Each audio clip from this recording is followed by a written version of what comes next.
आज की वीडियो में हम लोग ऑल इंडिया बार परीक्षा 2021 के प्रीवियस ईयर क्वेश्चन पेपर को सॉल्व करेंगे, जिसका पहला क्वेश्चन है हिंदू विवाह अधिनियम 1955 की उस याचिका की जिसमें वैवाहिक अधिकारों की बहाली का ऐसा फरमान दिखा के तलाक के फरमान के लिए अदालत में आवेदन देने के लिए पारित किया गया है कि फरमान के पारित होने के बाद 1 साल या इससे अधिक के समय के लिए विवाह के पक्षों के बीच वैवाहिक अधिकारों की कोई बहाली नहीं हुई है। सही आंसर है किसी भी पक्ष को अनुमति देता है उसके लिए। अगला क्वेश्चन है बाल विवाह प्रतिषेध अधिनियम 2006 के तहत किया गया अपराध। सही आंसर है संज्ञेय और गैर जमानती। अगला क्वेश्चन है एक मध्यस्थता कार्यवाही है अर्ध न्यायिक कार्यवाही। अगला क्वेश्चन है तदर्थ मध्यस्थता क्या है। ऑप्शन क और ऑप्शन ग दोनों सही होगा। ख भी इसमें सही होगा, तो इसलिए ऑप्शन डी जो है, ऑप्शन घ जो है सही होगा। अगला क्वेश्चन है निम्नलिखित में से सिविल प्रक्रिया की कौन सी धारा अंतःकालीन लाभ को परिभाषित करती है। धारा 2 की उपधारा 12। अगला क्वेश्चन है सर्वोच्च न्यायालय द्वारा वर्गीकृत अनुमानों के कितने प्रकार हैं।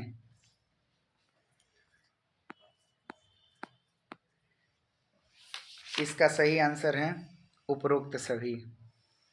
अगला क्वेश्चन है मेनका गांधी बनाम भारत संघ के केस में महत्वपूर्ण निर्णय क्या है। सुनवाई का अधिकार। अधिवक्ता अधिनियम 1961 कब लागू हुआ था। 19 मई 1961 को। नियोजन के दौरान बस दुर्घटना में एक रेल कर्मचारी की मृत्यु हो जाती है, उसके परिवार के सदस्य को किसके तहत प्रतिकर का दावा कर सकते हैं। इसमें या तो मोटरयान अधिनियम के तहत या फिर कर्मचारी प्रतिकर अधिनियम के तहत। इसका सही आंसर होगा ऑप्शन डी। अगला क्वेश्चन है बॉलीवुड भारतीय फिल्म उद्योग कास्टिंग काउच का एक उदाहरण है यौन उत्पीड़न। अगला क्वेश्चन है मोटरयान अधिनियम 1988 की धारा 2 के अनुसार कैब शब्द का अर्थ कोई भी मोटर वाहन जिसका निर्माण किया गया हो 6 यात्री ड्राइवर सहित। एक ड्राइवर होगा और इसमें जो है 5 अन्य यात्री होंगे। अगला क्वेश्चन है राष्ट्रीय उपभोक्ता संरक्षण अधिनियम।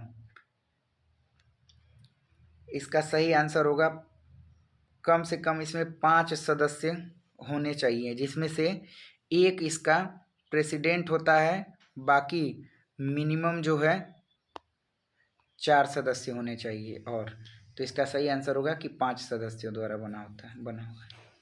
अगला क्वेश्चन हिंदू दत्तक ग्रहण भरण पोषण अधिनियम 1956 की धारा कौन सी धारा में रख रखाव की राशि से संबंधित है। धारा 23। अगला क्वेश्चन है निम्नलिखित में से किस वाद में सर्वोच्च न्यायालय ने सर्वप्रथम जीवन के अधिकार को स्वास्थ्य के अधिकार और अन्य स्वास्थ्यकर स्थितियों के विस्तार के संबंध में प्रश्न पर गौर करने का प्रयास किया।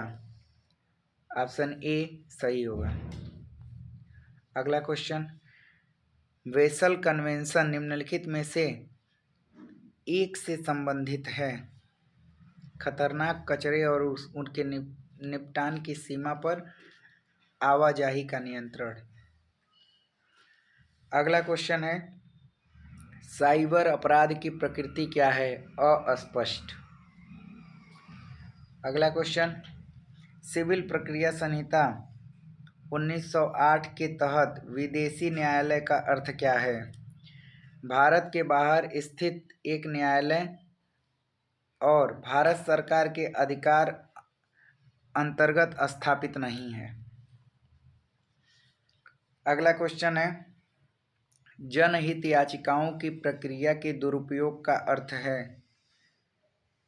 तीनों ही सही होंगे, ऑप्शन डी सही है। अगला क्वेश्चन है, प्रक्रियात्मक अधिकारिता से क्या तात्पर्य है।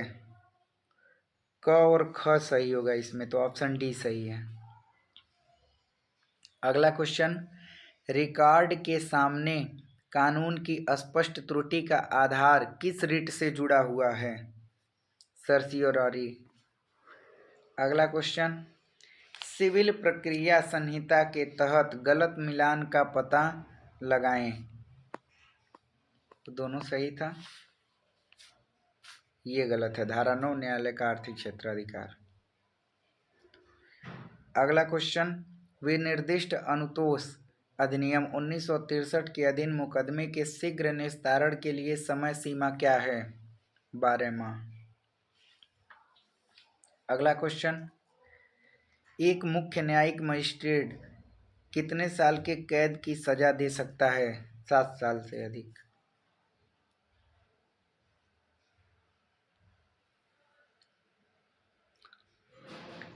एक ऐसे अपराधी को शरण देना जो हिरासत से भाग गया हो या जिसकी गिरफ्तारी का आदेश दिया गया हो, जिसका अपराध मृत्यु दंड तय हो, उसे किस धारा के तहत निपटाया जाता है।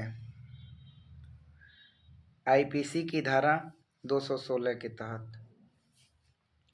सूत्रवाक्य एक्टस नॉन फेसिट रियम निसी मेंस सिट्रिया का अर्थ है, दोषी मन के बिना कोई अपराध नहीं हो सकता।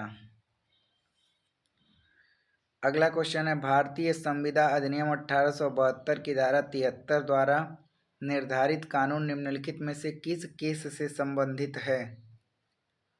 ऑप्शन है हेडली बनाम बैक्सेंडल।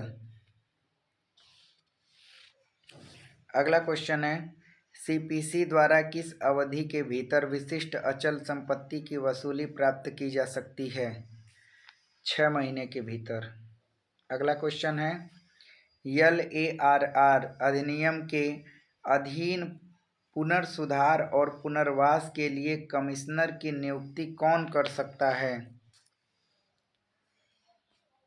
इसका सही ऑप्शन होगा स्टेट गवर्नमेंट, राज्य सरकार। अगला क्वेश्चन है, सीआरपीसी की धारा 109 के तहत संदिग्ध व्यक्ति से अच्छे व्यवहार के लिए प्रतिभूति के रूप में बॉन्ड को अधिक से अधिक अवधि के लिए निष्पादित किया जा सकता है, 1 वर्ष के लिए। अगला क्वेश्चन, सीआरपीसी 1973 की धारा 125 के तहत पत्नी को भरण पोषण के रूप में भुगतान की जाने वाली 500 रुपये की अधिकतम सीमा को कब हटाया गया है। 2007 में। WIPO शब्द का सही अर्थ क्या है। वर्ल्ड इंटेलेक्चुअल प्रॉपर्टी ऑर्गेनाइजेशन, विश्व बौद्धिक संपदा संगठन। स्वास्थ्य और शिक्षा उपकर लागू होता है सभी निर्धारित करों पर। अगला क्वेश्चन है, संविदात्मक दायित्व तो बनता है जहां पर। आंसर है वहां विधिक संबंध बनाने का आशय है। अगला क्वेश्चन, सीपीसी की धारा 10 के प्रावधान अनिवार्य हैं। अगला क्वेश्चन, कंस्ट्रक्टिव रेस जुडिकेटा निम्नलिखित में से किसमें निहित है।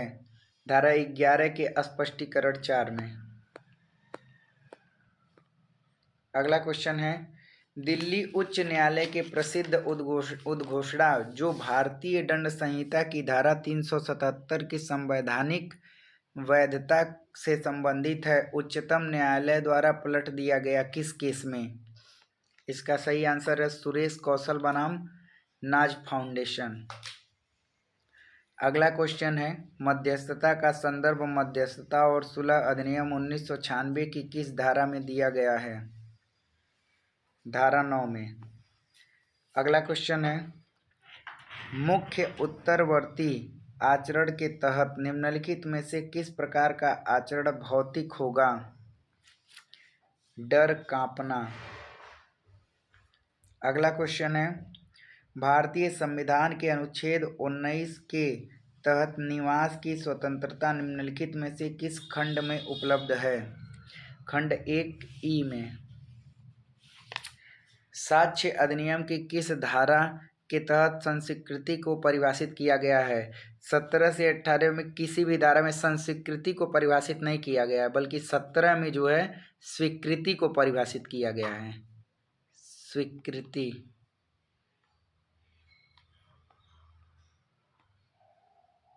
एडमिशन को धारा 17 में परिभाषित किया गया है। अगला क्वेश्चन है, निम्नलिखित में से किस मामले में सर्वोच्च न्यायालय ने यह माना है कि जांच अधिकारी को जांच के रिकॉर्ड को संदर्भित करने की अनुमति दी जानी चाहिए? कर्नाटक राज्य बनाम यारप्पा रेड्डी। अगला क्वेश्चन है,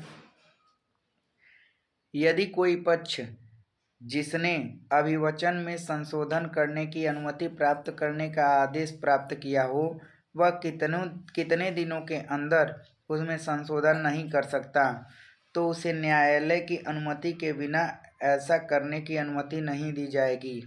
14 दिन के भीतर। अगला क्वेश्चन है, अधिवक्ताओं को कदाचार के लिए दंड अधिवक्ता अधिनियम 1961 की किस धारा के तहत दिया गया है? धारा 35 के तहत। अगला क्वेश्चन है, पेशेवर लापरवाही का आरोप लगाने वाले केसों में अक्सर चिकित्सा पेशेवरों के खिलाफ आईपीसी पेशेवर लापरवाही की किस धारा के तहत आरोप लगाया जाता है? धारा 304 ए। अगला क्वेश्चन है, ए बी के आपराधिक कार्यों में ए के पक्ष में करने के लिए इनाम के तौर पर एक लोक सेवक बी को रिश्वत की पेशकश करता है, बी रिश्वत स्वीकार करता है। आंसर होगा ए ने आईपीसी की धारा 161 में परिभाषित अपराध को बढ़ावा दिया है। अगला क्वेश्चन, सतत निषेधाज्ञा दिया जा सकता है? उपरोक्त सभी में। अगला क्वेश्चन, एक वकील विधि के नियम को सुनिश्चित करने तथा सार्वजनिक न्याय प्रणाली अपनी पूरी क्षमता से कार्य करे के दायित्व के अंतर्गत बाधित है। एक पेशेवर नैतिकता के सिद्धांत का एक वकील द्वारा उल्लंघन किया जाना दुर्भाग्यपूर्ण एवं अस्वीकार्य है। यहाँ तक कि एक मामूली उल्लंघन कदाचार को भी नज़रअंदाज करना लोक न्याय प्रणाली के मूल आधार के विरुद्ध है।